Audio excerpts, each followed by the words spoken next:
An original story written by Melanin meets Seoul. I slammed the pregnancy test against the bathroom sink so hard the plastic cracked. Two pink lines stared back at me like a deformation. I was 18, in a foreign country, and the boy who did this to me was laughing in the hallway outside my dorm room right now. Loud, careless, untouchable. My parents had sold everything to get me here. Our house in Lagos, my mother's jewelry, my father's car. They scraped together every naira, every dream, every sacrifice, and poured it into one singular hope that I, Adaeze Onyekachi, would get a world-class education in Seoul and build the life they never could. And I repaid them by getting pregnant at a party I should never have attended. I didn't remember much from that night, just the sweet taste of the drink someone handed me, the spinning ceiling, the weight, the shame that came after, sharp and suffocating, like swallowing glass. I knew his name. Everyone did. Kang Taerim, the golden boy with the perfect smile and the family money that made him bulletproof. And I said nothing about the truth, because who would believe the foreign girl over him? Chapter 1. The snow came down hard the night my parents threw me out. I stood on the front steps of our cramped Seoul apartment, my duffel bag heavy in one hand, my shame heavier in the other, and watched my mother cry through the glass door she just locked. My father wouldn't even look at me. "You've destroyed us," he'd said, voice flat and cold. "Everything we gave up, everything we sacrificed. And this is what you do?" I tried to explain. I tried to say I didn't choose this, but the words tangled in my throat, thick and useless, because what did it matter? The test was positive. My body had betrayed me, and in their eyes, I had betrayed them. So they sent me into the cold. The streets were empty, just me, the snow, and the crushing weight of having nowhere to go. I walked for hours. My sneakers soaked through. My fingers went numb. My mind looped the same thought over and over. Maybe I should stop walking. Maybe I should find a bridge or a train. Something fast and final that would erase the mistake I'd become. In a few minutes, I was standing at the edge of the Han River, staring at the black water below, contemplating how best to end my pain. Then I heard it. A voice, frustrated, elderly. "Yobo, I told you we should have called someone." I turned. An old Korean couple stood beside a sleek black sedan on the side of the road, the hood popped open, steam rising into the frozen air. The man was fiddling with something under the hood, while the woman stood beside him, arms crossed, looking both annoyed and worried. I should have stayed focused on my business. I should have let the river take me. But something in me, some stupid, stubborn part, moved toward them instead. "Excuse me," I said in hesitant Korean, my accent thick. "Do you need help?" The woman turned, startled. Her eyes swept over me, my wet clothes, my duffel bag, my shivering frame, and something softened in her face. "Oh, dear child," she breathed. "What are you doing out here in this weather?" I opened my mouth to answer, but nothing came out. Just a sob I didn't know I'd been holding. And then I was crying. Ugly, desperate, broken, crying that shook my whole body like I was waiting all my life to be questioned. The woman didn't hesitate. She pulled me into her arms, warm and solid, and held me while I fell apart on the side of a frozen Seoul road. "It's okay," she whispered in English, surprising me. "You're safe now. You're safe." Her name was Han Migyong. Her husband was Han Dojun. and they didn't ask further questions. Not right away. They got their car working with a phone call to their driver, then insisted I come home with them. Just for tonight, Mrs. Han said gently. You shouldn't be alone. Their home wasn't a house.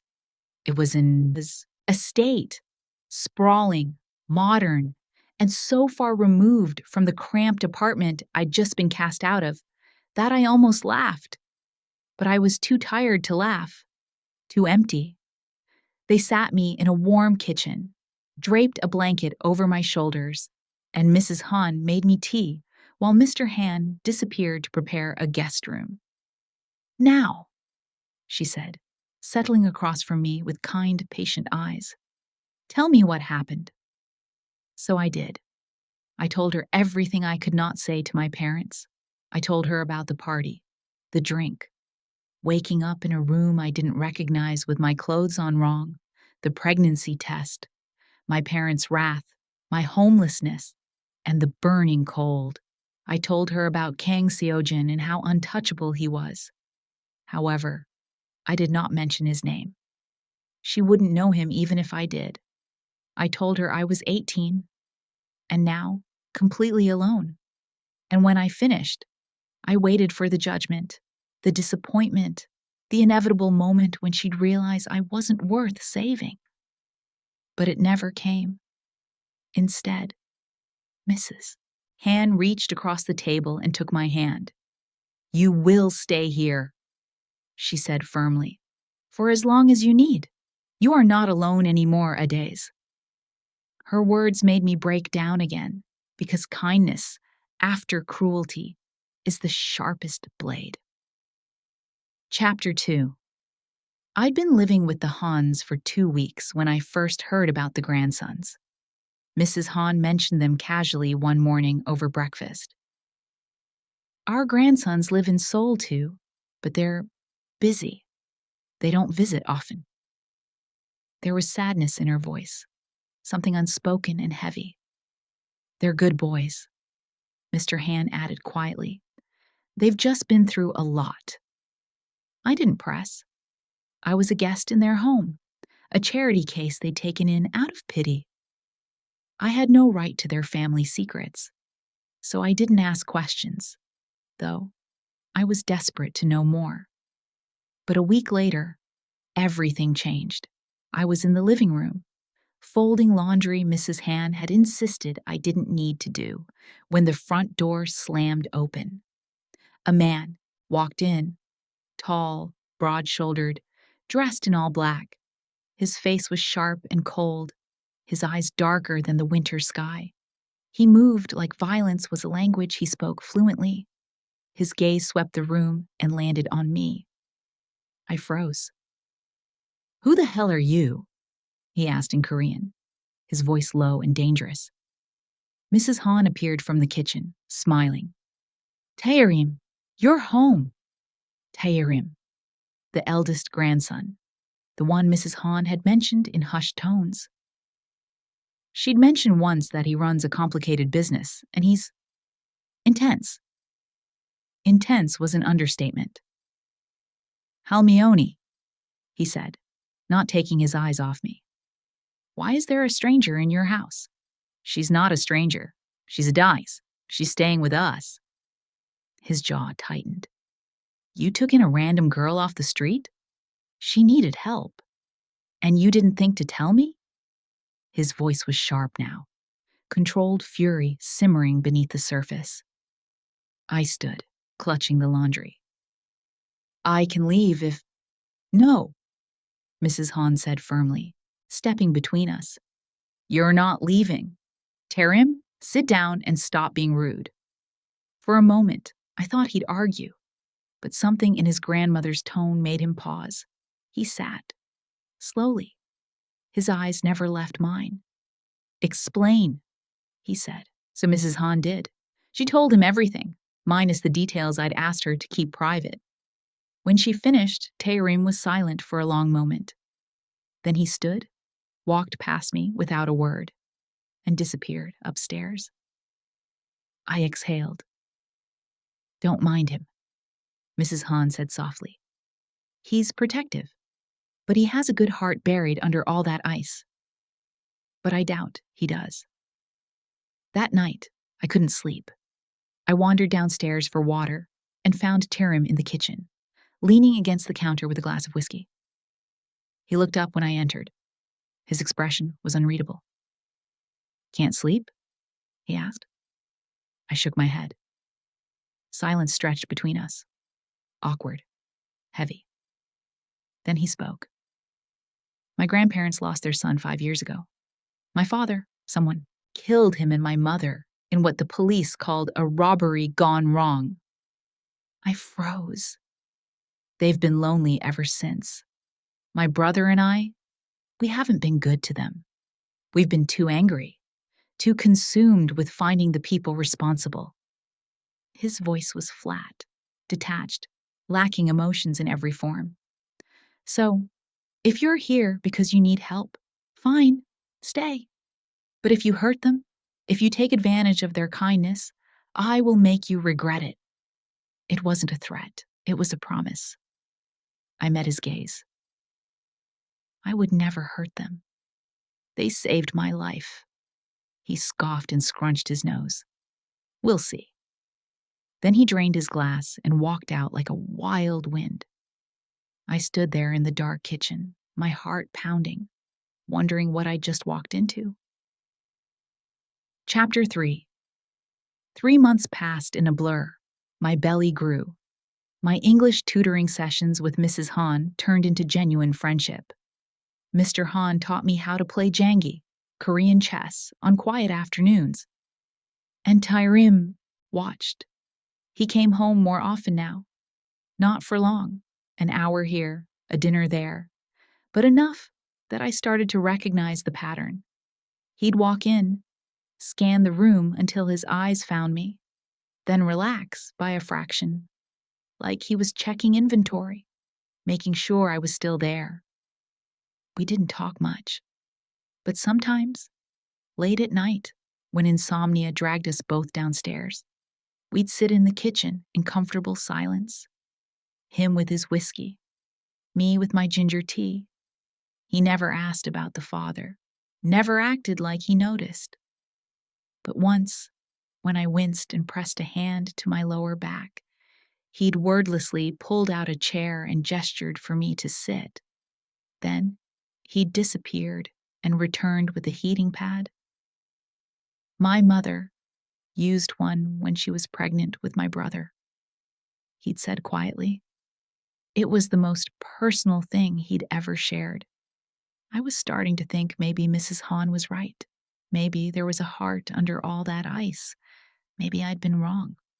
One hot Saturday afternoon, I was in the garden, reading a book Mrs. Han had given me, one hand absently resting on my now visible bump. I heard the car first, then voices. Seo-jun, you're home! Mrs. Han's delighted cry made me smile. She'd spoken about her youngest grandson with such hope. Maybe this visit would be the one where he stayed longer, softened more, remembered how to be family. I should have gone inside, should have given them space. But I was comfortable, and the sun was warm, and I didn't think it mattered. Then he walked into the garden to meet up with her and see what the youngest grandson looked like. I was almost close to Mrs. Han, but halted when my eyes fell on him. Kang Taerim, taller than I remembered, hair styled differently, but the same face, the same easy smile that made everyone love him, the same boy who destroyed my life. Time stopped. He was laughing at something his grandmother said, not looking where he was going, until his eyes landed on me. The smile faltered. He stared. I stared back. For a moment, I thought maybe he wouldn't recognize me. My hair was different now. Natural coils instead of the straightened style I'd worn at school. My face was fuller from the pregnancy. I looked older, harder. But then his gaze dropped to my belly, and I watched the color drain from his face. Seojin, Mrs. Han said, following his gaze. This is Adaeze. She's been staying with us. Adaeze, this is our grandson, Seojin. I couldn't speak. My throat had closed. Seojin's mouth opened, closed. His eyes darted between my face and my stomach, something like horror dawning in them. He started. Nice to meet you, I said, my voice ice, willing myself not to scream. Nice to meet you too. His voice trembled. Then I held my shoulders high, walked past him into the house, and locked myself in my room. I heard the shouting an hour later, muffled through walls and floors but unmistakable. Taerim's voice, low and lethal. Seojin's, desperate. He had told them, miss his hands, pleading. I pressed my hands over my ears and tried not to shake. This was it. They'd kick me out. They'd choose their grandson over the foreign girl. Of course they would. I started packing my bag. Then the door opened. I spun around, heart hammering, and found Taerim standing in the doorway. His knuckles were split. Blood dripped onto the hardwood floor. It was him, he said. Not a question. A statement. I said nothing. The party. The drugs. It was Seojin. My silence was answer enough. Taerim's jaw worked. His hands curled into fists at his sides, shaking. Why didn't you tell me? His voice cracked. Why didn't you tell my grandparents it was him? Because I had no idea. Besides, it wouldn't have changed anything. I whispered. He's your family. I'm no one. You're not no one. The ferocity in his voice startled me. He crossed the room in 3 strides, and for a wild second I thought he might grab me. But he stopped just short, breathing hard. You are not no one, he repeated, quieter now. Not to them. Not to. He cut himself off, looked away. What happens now? I asked. Now? Taerim's smile was sharp and bitter. Now, my brother faces what he's done. They gathered in the living room.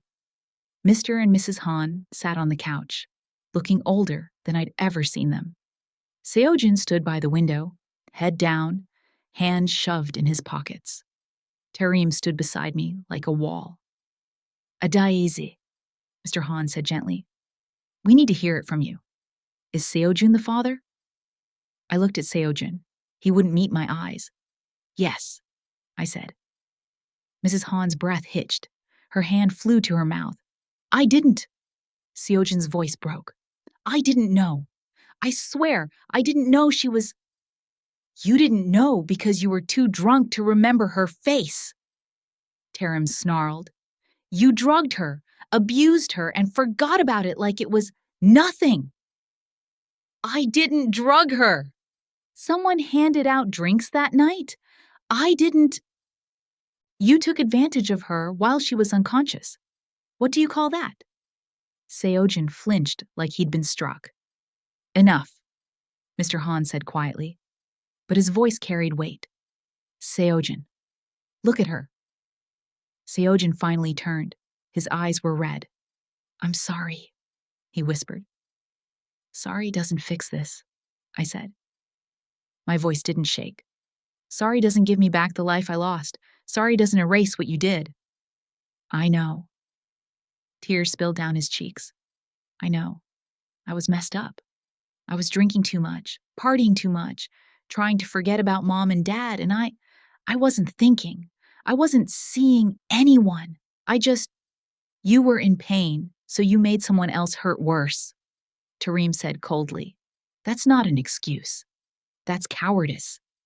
Seojin crumpled, slid down the wall, and buried his face in his hands.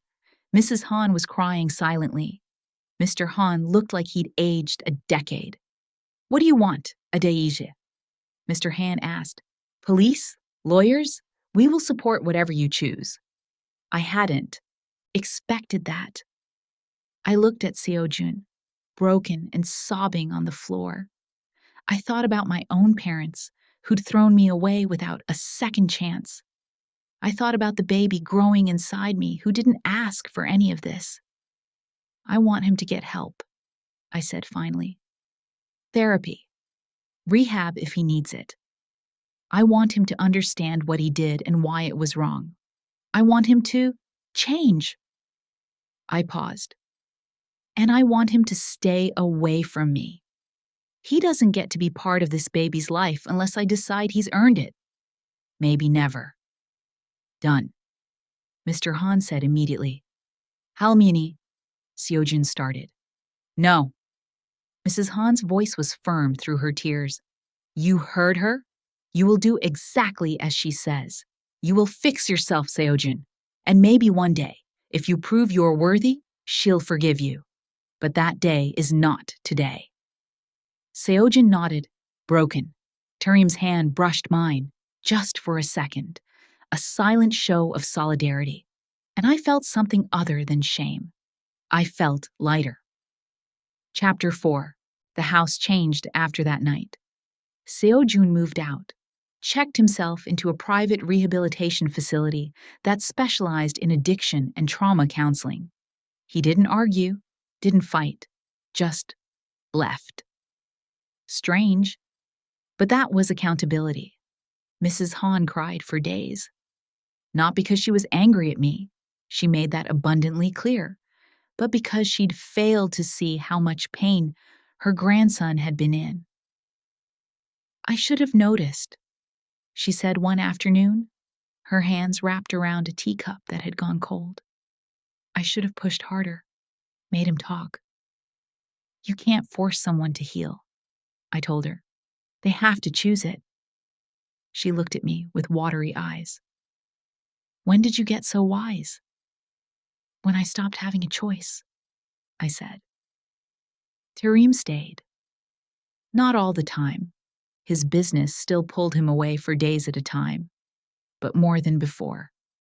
He started joining us for dinner, helping his grandfather with house repairs, sitting with his grandmother while she watched her dramas. And he watched me. Not suspiciously anymore. Not like I was a threat. Like he was trying to figure me out. One night, I caught him staring while I helped Mrs. Han fold laundry. What? I asked. You're good with her, he said. She's easy to be good to. She likes you more than she likes me. I laughed. That's not true. It is. But he was almost smiling. You made her laugh yesterday. Real laughter. I haven't heard that sound in years. Something warm unfurled in my chest. Maybe you should try being less terrifying, I teased. I'm not terrifying. You threatened to make me regret existing the first night we met. I said I'd make you regret it if you hurt them. Big difference. Terrifying, I repeated. This time, he did smile. Small, but real. It changed his whole face. The baby kicked for the first time during dinner. I gasped, hand flying to my belly. What's wrong? Mrs. Han asked immediately. Nothing. The baby kicked. Mrs. Han's face lit up. Can I feel? I nodded. She pressed her hand gently against my stomach and waited. When the baby kicked again, she laughed. That real, bright sound Taerim had mentioned. Oh, your baby is strong. A fighter, just like her mother. Mr. Han felt next. Then, to my surprise, Taerim stood from his seat. Can I? He asked quietly. I hesitated, then nodded. His hand was large and warm against my belly. He waited, patient and still. The baby kicked, and his expression softened. The baby is real, he murmured. Very real, I said. And apparently very active at dinner time. He pulled his hand back slowly, like he didn't quite want to. Our eyes met, and for the first time, I saw him. Not the cold Mafia boss, not the grieving grandson, just Taerim. A man who'd forgotten how to be soft, but was trying to remember. Chapter 5. I was 7 months pregnant when everything fell apart. I'd started online university classes. Mrs. Han insisted on paying, wouldn't hear. Otherwise, and spent most mornings in the study working through assignments. That's where I found it. A folder, tucked behind a row of books on Mr. Han's desk. I wasn't snooping. I'd been reaching for a dictionary when it fell. Financial documents spilled across the floor. I knelt to pick them up and froze. Transfers, millions of one, routed through shell companies to offshore accounts, all signed by the same person. Advisor Choi Min-ho, Mr. Han's most trusted friend, the man who'd helped the Hans through their son's death, who managed their late son's pharmaceutical company. My hands shook as I read closer. The dates lined up. The amounts were staggering. This wasn't business. This was theft. I grabbed my phone and took pictures of every page. Then I put everything back exactly as I'd found it and went to find Taerim. He was in the garage working on his motorcycle when I burst in. "I found something," I said breathlessly. He looked up, immediately alert. "What?" I showed him the photos. I watched his expression turn from confusion to fury to something cold and calculating. "Where did you find these?" "Your grandfather's study, hidden." Taerim was already dialing. "Yoon-suk, I need you to run financials on Choi Min-ho. Everything. I want to know every account, every transaction, every shadow he's ever touched. Yesterday." He listened, nodded. "Good. And pull surveillance on his properties. I want eyes on him now." He hung up, looked at me. "If this is what I think it is." "What do you think it is?" I asked. His jaw tightened. "I think the man my grandparents trusted to run my father's company has been stealing from them for 5 years. And I think he's the reason my parents are dead." The heir left the room. "You think he killed them?" "I think they found out what he was doing. And I think he silenced them before they could expose him." "Oh God, what do we do?" "We?" He shook his head. "You do nothing. You stay here. Safe. I handle this. Taerim." "No." His voice was steel. "You're 7 months pregnant. You're not going anywhere near this." He was right. I knew he was right. But the look in his eyes terrified me. "Promise me you won't do anything stupid," I said. He didn't answer. Chapter 6. Taerim was gone for 3 days. Mrs. Han noticed. "Where's Taerim? He didn't even say goodbye." I lied. Said he'd mentioned a business trip. But I couldn't sleep, couldn't eat. Every time my phone buzzed, I lunged for it, praying it was him. Nothing. On the 4th day, Mr. Han called me into his study. My stomach dropped. Had he noticed the folder had been disturbed? "Sit, Adaeze," he said gently. I sat, hands folded over my belly protectively. "Advisor Choi called this morning," Mr. Han said. "He wants to meet. Says there's an urgent matter regarding the company that requires my signature." Ice flooded my veins. "When?" I asked carefully. "Tonight. At his office. Don't go." Mr. Han frowned. "Why?" I couldn't tell him. "Not without Taerim here. Not without proof. I have a bad feeling. Please, wait until Taerim gets back." "Adaeze, what's going on?" Before I could answer, the front door slammed open. Taerim strode in, followed by 2 men in dark suits. His face was cut and bruised, his knuckles wrapped in bloodied bandages, but his eyes were alive. Burning. "Harabayoji," he said. "We need to talk. Now." We gathered in the living room, Mr. and Mrs. Han, Taerim, his men, and me. Taerim laid out everything. The embezzlement, the shell companies, the offshore accounts, 5 years of systematic theft totaling over 8 billion won. Choi Minho has been bleeding the company dry since my father's death, Taerim said, and I believe he orchestrated their murder to cover his tracks. Mrs. Han gasped. Mr. Han went pale. That's impossible, Mr. Han whispered. Minho was my son's best friend. He helped us through. He helped himself to everything my father built, Taerim interrupted. And when Adaeze found the documents he'd carelessly left in your study, she handed me the key to proving it.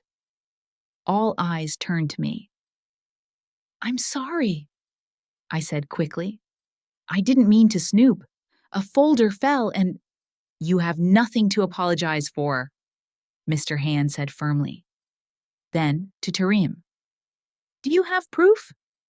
Taerim nodded, pulled out a tablet and began showing them everything his team had uncovered. Bank statements, email exchanges, security footage of Choi meeting with known criminals. And then, the final piece. We found the man he hired to kill my parents, Taerim said quietly. He's in custody, singing like a bird to reduce his sentence. Choi ordered the hit when my father discovered the embezzlement and threatened to go to the authorities. Mrs. Han began to cry. Mr. Han just stared at the screen, face ashen. He's meeting you tonight to get your signature on documents that would transfer the rest of the company assets to his control, Taerim continued. Once he has that, he disappears, and we lose everything. So what do we do? Mr. Han asked. Taerim's smile was sharp and dangerous. We give him exactly what he wants. The plan was simple. Mr. Han would go to the meeting wearing a wire. Taerim and his men would be positioned around the building. The moment Choi confirmed his involvement, either in the embezzlement or the murders, they'd move in. I don't like this, Mrs. Han said. It's too dangerous. We'll have eyes on him the entire time, Taerim assured her. Nothing will happen to Harabaoji, I promise. Mr. Han kissed his wife's forehead. I'll be fine. This ends tonight. They left. Mrs. Han, the housekeeper, and I waited in agonizing silence. I paced the living room, one hand on my belly, the other clutching my phone. Sit down, dear, Mrs. Han said. You'll wear yourself out. I can't. What if something goes wrong? What if… A sharp pain shot through my abdomen. Gasped, doubling over. Adaeze! Mrs. Han was on her feet instantly. Another pain. Stronger this time. I think… I couldn't finish. Warm liquid trickled down my legs. Mrs. Han's eyes widened. Your water broke. No, it's too early. I'm only 7 months. We need to get you to the hospital. Now. Everything happened too fast. Mrs. Han calling an ambulance. The housekeeper grabbing my hospital bag. Me, curled on the couch, breathing through contractions that felt like my body was tearing itself apart. Call Taerim, I gasped between pains. I'm trying, Mrs. Han said, phone pressed to her ear. He's not answering. Of course he wasn't. He was in the middle of taking down his parents' killer. The ambulance arrived. They loaded me onto a stretcher. Mrs. Han climbed in beside me, holding my hand. You're going to be fine, she said. The baby's going to be fine. But her voice shook, and I was so scared I couldn't breathe. Chapter 7. The hospital was chaos. Doctors, nurses, machines beeping, someone shouting about preterm labor and lung development and NICU readiness. I couldn't process any of it. All I knew was pain. Wave after wave of it, relentless and consuming. She's only 31 weeks, a doctor was saying. We need to slow this down if we can. I can't stop it, I sobbed. Mrs. Han's hand gripped mine. You're strong, Adaeze. You can do this. But I wasn't strong. I was 18 and terrified and alone, and my baby was coming too soon, and the door burst open. Taerim. He was covered in blood. Not all his own, I realized with horror. His shirt was torn. His face was a mask of controlled fury that cracked the moment his eyes found mine. Adaeze. He crossed the room in 2 strides, shoving past a nurse who tried to stop him. Sir, you can't. He's family, Mrs. Han said firmly. He stays. Taerim took my hand. It swallowed mine whole, warm and solid and safe. I'm here, he said. I'm right here. The baby is coming too early. My tears rolled down my cheeks. I know. The doctors will take care of the baby. You just focus on breathing, okay? Breathe with me. He demonstrated. Slow inhale, slow exhale. I tried to follow. Failed. Tried again. Another contraction hit, and I screamed. Taerim's jaw worked, but his voice stayed steady. You're doing so good, so good. Just keep breathing. His therapy was working, and the pain started to ease. What happened? I gasped when the pain ebbed. Choi, did you?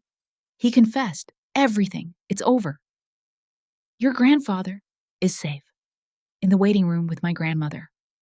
He brushed sweat-soaked hair from my forehead. Everyone's safe. You just focus on you and the baby. Hours blurred together. Pain. Taerim's voice. Mrs. Han's hand. Doctors issuing instructions I couldn't follow. And then, one more push, Adaeze. One more. I pushed, and the world split open. A cry. Tiny and furious. It's a girl, someone said. But I couldn't see her. They whisked her away immediately. Too small, too early, needing help I couldn't give. Where is she? I tried to sit up. I need to see her. She needs oxygen support, a doctor explained gently. We're taking her to the NICU. You can see her soon, I promise. No, this wasn't how it was supposed to go. I was supposed to hold her. She was supposed to be okay. She'll be okay, Taerim said, reading my mind. She's a fighter, just like you. I wanted to believe him, but all I could do was cry. They let me see her 2 hours later. She was so small, smaller than I'd imagined. Tubes and wires covered her tiny body. A ventilator breathed for her, but she was alive. She's beautiful, Mrs. Han whispered beside me. She was. Dark skin like mine, a head full of black hair, 10 perfect fingers and toes. Have you chosen a name? A nurse asked. I hadn't. I'd been too scared to name her, like naming her would. Make losing her more real. But looking at her now, this tiny warrior fighting for every breath, I knew. Zara, I said. It means princess in Arabic and blooming flower in Korean. Mrs. Han smiled through tears. It's perfect. I pressed my hand against the incubator glass, wishing I could touch her. Fight, baby girl, I whispered. Please fight. Taerim found me in the NICU at 3 a.m. I'd refused to leave despite the nurses telling me I needed rest. He didn't say anything, just pulled a chair beside mine and sat.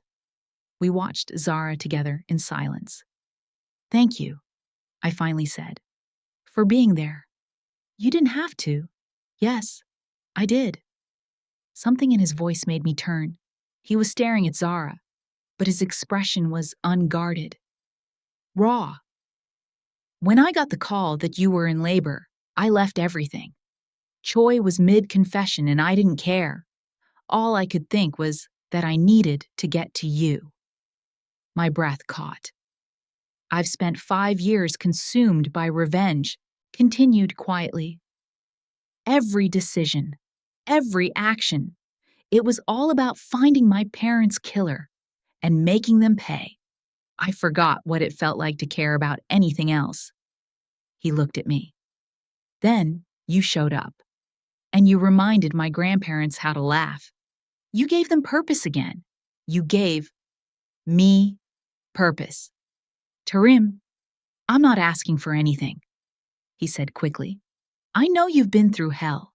I know you're healing. I needed you to know that you matter to them, to me. My heart was doing something dangerous in my chest. You matter to me too, I whispered.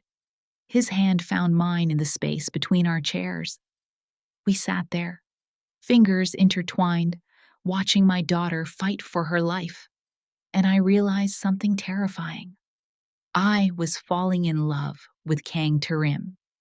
Chapter 8. Zara spent 6 weeks in the NICU.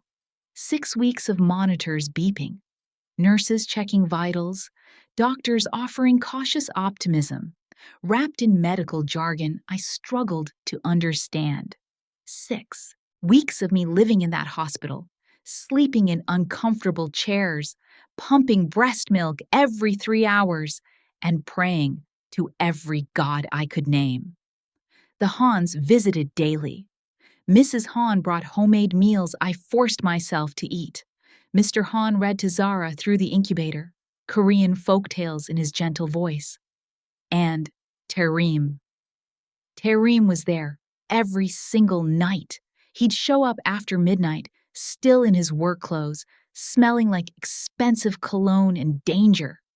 He'd pull up a chair beside me and we'd sit in the dim NICU lighting, watching my daughter breathe.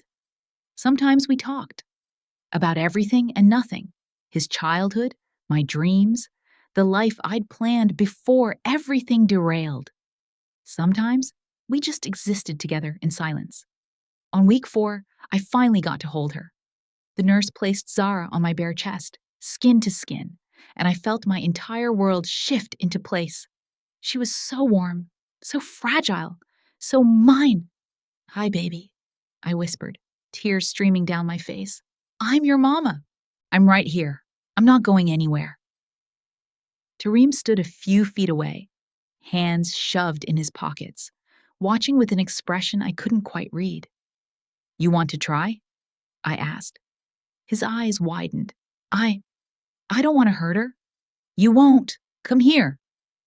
He approached slowly, like Zara was made of glass. I guided his hands, showing him how to support her head, how to hold her against his chest.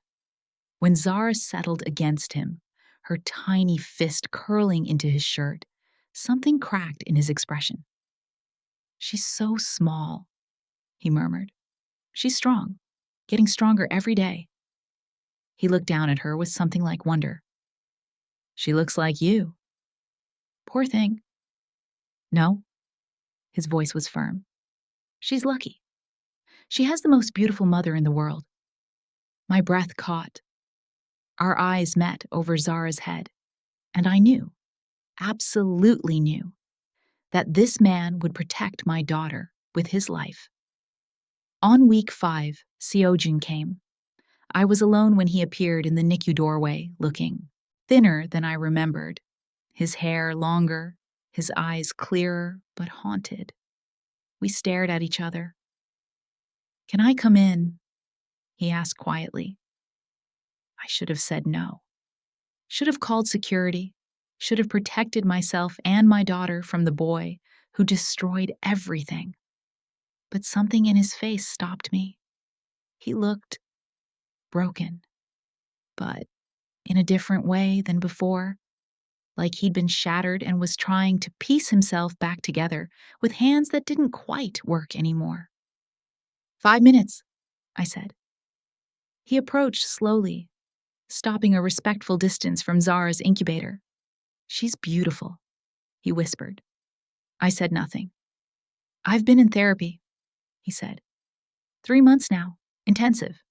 I'm learning about what I did, what I took from you. The counselor says I was self-medicating my grief with alcohol and reckless behavior, that I was so numb I stopped seeing other people as real. He wiped his eyes. But that's not an excuse. Nothing excuses what I did to you. I stole your choices, your safety, your life. And I'm sorry. doesn't even begin to cover the depth of what I owe you. No, I said. It doesn't. I know. He finally looked at me. I'm not asking for forgiveness. I don't deserve it. I'm just asking. Asking if there's any way I can help. Money for her medical bills, college fund, anything. I want to do right by her, even if I can never do right by you. I studied him. Looked for the arrogant boy from the party, the golden child who thought himself untouchable. I didn't see him. I saw someone drowning in guilt, trying desperately to find shore. She has a trust fund, I said finally. Your grandparents set it up. Medical bills are covered. He nodded, dejected. But, I continued, when she's older, if she wants to know you, you'll have to prove you're someone worth knowing. Not with money, with who you are, the work you do, the life you build. Hope flashed in his eyes. I'll prove it. I swear I'll. Not to me, interrupted. To her, and to yourself. He nodded again, this time with something like determination. Thank you, he whispered, for not giving up on me completely. I'm not doing this for you, I said. I'm doing it for her. Every child deserves a chance to know their biological father, but you have to earn that privilege. I will. I promise I will. He left quietly, and I sat there, feeling lighter somehow, like I'd reclaimed another piece of myself. Chapter 9. Zara came home on a Tuesday. The doctors cleared her. Lungs strong, weight up, no more monitors needed. The hands had transformed one of their guest rooms into a nursery. Soft yellow walls, a hand-carved crib from Korea's finest craftsmen, more stuffed animals than one baby could ever need. You didn't have to do all this, I said, overwhelmed. We wanted to, Mrs. Han said simply. She's our great-granddaughter now, family. That word, family, still felt foreign, fragile, like if I breathed too hard, it might disappear. But it held. 3 days after we brought Zara home, my phone rang. Unknown number. I almost didn't answer, but something told me to. Hello? Silence. Then, Adaeze? My mother's voice. I nearly dropped the phone. Mom, Her voice cracked. I saw your picture. Online. Someone shared it. You and the baby and I didn't know you'd given birth. I didn't know if you were alive or... She broke down crying. How did you get this number? I asked, my own voice shaking. The hospital. I called everywhere until someone took pity on me. Adaeze, please tell me you're okay. Months of anger bubbled up. Months of hurt and abandonment and cold nights, wondering if I was worth loving. Now you care? I said, voice hard. You threw me away. You chose your pride over your daughter. I know. She was sobbing. I know. And I will regret it every day for the rest of my life. Your father and I, we were wrong. So wrong. We should have protected you. We should have given you a chance. You should have loved me, I said, tears streaming down my face. That's all I needed, just for you to love me anyway. We do. God, Adaeze, we do. We never stopped. We were just scared and stupid and... Can we see you? Please? Can we meet our granddaughter? I looked at Zara, sleeping in her bassinet. Peaceful, perfect, loved beyond measure. Did I want my parents in her life?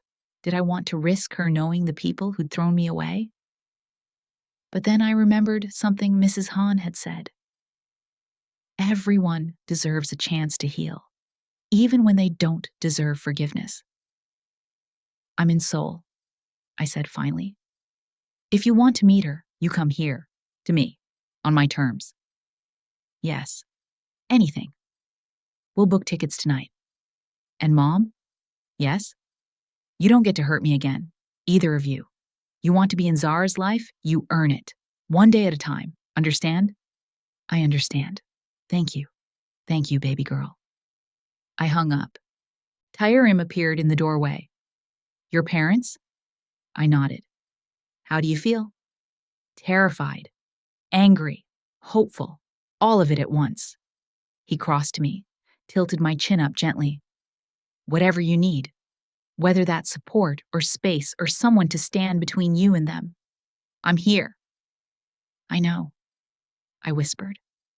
His thumb brushed away my tears. You're so strong, he murmured. Stronger than anyone I've ever known. I don't feel strong. That's what makes you brave. He leaned closer, blushing his lips against mine at first. My breath caught when he kissed me, soft and careful, and asking permission with every second. I shut my eyes and kissed him back. I'm in love with you, he said against my lips. I know the timing is terrible. I know you're still healing. But I need you to know that I'm not going anywhere. Whether you're ready now or in 5 years, or never, I'll wait. My heart felt too big for my chest. I'm in love with you too, I whispered. And I'm terrified. Me too. But I'm tired of letting fear make my decisions. He smiled. This time it reached his eyes and made him look younger. So what do we do? He asked. We take it slow, one day at a time. We figure it out together. Together, he repeated. I like the sound of that. Chapter 10. My parents arrived 2 days later. I met them at a cafe, neutral ground, with Taerim beside me and Zara in my arms. My mother looked older, grayer. My father's shoulders were hunched, like he'd been carrying weight too heavy for too long. They saw me and froze. Then my mother burst into tears. Oh, my baby girl. She reached for me. I stepped back. Sit, I said. Please. They sat. Silence stretched, awkward and painful. This is Zara, I said finally, adjusting the blanket around my daughter. My mother's hand flew to her mouth. She's beautiful. Oh, Adaeze, she's so beautiful. My father said nothing, just stared at Zara with eyes full of regret. We were wrong, he finally said, voice rough. I was wrong. I let my pride and my fear turn me into someone I don't recognize, someone who abandoned his daughter when she needed him most. Tears rolled down his cheeks. I'm so sorry, Adaeze. I'm so sorry. I'd imagined this moment 1,000 times. What I'd say, how I'd make them hurt the way they'd hurt me. But sitting there, watching my parents break down in public, I found I didn't want revenge. I just wanted peace. Because I also hurt them. I betrayed their trust and their sacrifice. You threw me away, I said quietly. You made me feel like trash, like my value was tied to my virginity, and when I lost it, even though it was stolen, I wasn't worth keeping. They flinched. But I survived. I found people who loved me without conditions, who protected me when you wouldn't, and I built a life, a good life, without you. We know, my mother whispered. I'm not the same girl you abandoned, I continued. I'm stronger. I'm a mother. And I will never, ever let anyone make me feel worthless again. Not even you. We don't want to, my father said. We want to earn back your trust, however long it takes. I looked at Taerim. He gave me a subtle nod. Your choice. I support you. You can be in Zara's life, I said. But there are rules. You respect my boundaries. You don't question my choices. You don't guilt me or pressure me. And the first time you make me feel small, you're done. Understand? Yes, they said in unison. And you apologize to her. I gestured to Zara. When she's old enough to understand, you apologize for abandoning her mother, for making her grandmother cry, for choosing pride over love. My mother nodded, sobbing. We will. We promise we will. Okay. I took a shaky breath. Then we start over. My mother reached for my hand. This time, I let her take it. Thank you, she whispered. Thank you for being kinder than we deserve. 6 months later, I stood in a garden overlooking Seoul, watching the sun set over the city that had broken me and remade me. Zara babbled in Taerim's arms. She was bigger now, healthy and thriving, with my smile and an impressive set of lungs. Mrs. and Mr. Han sat nearby, bickering affectionately over wedding decorations. My wedding decorations. My parents had flown in yesterday, tentative but present, trying. Seo-jun was there too, sober, employed as a counselor for at-risk teens, and finally becoming someone worth knowing. He kept his distance, respecting boundaries, but his eyes were soft when he looked at Zara. Maybe one day she'd call him uncle, maybe father, maybe nothing at all. That was her choice to make. You ready? Taerim asked, appearing beside me. For what? The wedding? That's tomorrow. For all of it. Marriage, chaos, a lifetime of my grandmother meddling in our business. I laughed. I've survived worse. That you have. He kissed my temple. I'm proud of you. Everything you've overcome. Everything you've built. We built, I corrected. I couldn't have done this alone. You would have. You're that strong. Maybe. But I'm glad I didn't have to. Zara reached for me, and I took her, breathing in her baby's smell, milk and lavender. Your mom is getting married tomorrow, I told her. To the best man I've ever known. You're going to have a dad who loves you like you're his own blood. Grandparents who spoil you rotten, and a whole family who chose us. She grabbed my nose. Taerim laughed. She's not impressed. She will be when she's older and realizes what a miracle this all is. He wrapped his arms around both of us. Not a miracle, just love. Real, messy, imperfect love. I leaned into him. He was right. This wasn't a fairy tale. It was better. It was real. Epilogue. 2 years later. I walked into my office at the Seoul Community Center, a small space with walls covered in drawings from the immigrant families I helped navigate their new lives in Korea. My phone buzzed, a text from Taerim. Zara's asking for you. We're making a mess in the kitchen. Send help. I smiled, texted back. Let her make the mess. She's learning. She's learning how to waste an entire bag of flour. Character building. You're impossible. You love me anyway. Unfortunately, I laughed. 3 years ago, I'd been homeless, pregnant, and convinced my life was over. Now I had a master's degree in social work, a job I loved, a daughter who was my whole world, and a husband who knew every broken piece of me and loved me anyway. Seo-jun sent me a text, too. Zara's birthday present arrived. It's outside your office. You're going to kill me. I walked outside. A playground set, massive and elaborate. I called him. Seo-jun, we talked about this. I know, no spoiling. But she's turning 3 and I just wanted to give her something, okay? His voice was earnest, hopeful. He'd been consistent for 2 years. Therapy, sobriety, boundaries.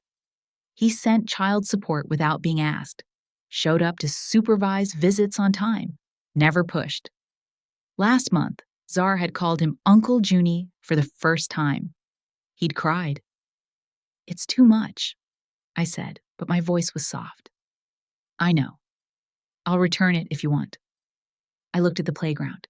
Imagined Zara squealing with delight. Keep it, I said. But this is the last giant present. Understood? Understood. Thank you, Adaeze, for everything. You earned it, I said. Keep earning it. I will. I hung up. My mother called next. We're flying in next month. Your father wants to take Zara to the zoo. That sounds nice. Are you sure? We don't want to impose. Mom, it's fine. We want you here. She exhaled, relieved. Okay, good. We love you, sweetheart. I love you too. It wasn't perfect. Some wounds never fully healed, but we were trying. All of us. And that was enough. That night, I sat on the floor of Zara's room watching Taerim read her a bedtime story in Korean while she fought sleep with everything she had. One more story, she demanded. Absolutely not. Your mama said one, and I'm not crossing her. Smart man, I said from the doorway. Zara spotted me and squealed, Mama! I scooped her up, kissing her cheeks. Hi, baby girl. Ready for bed? No. Yes, she pouted.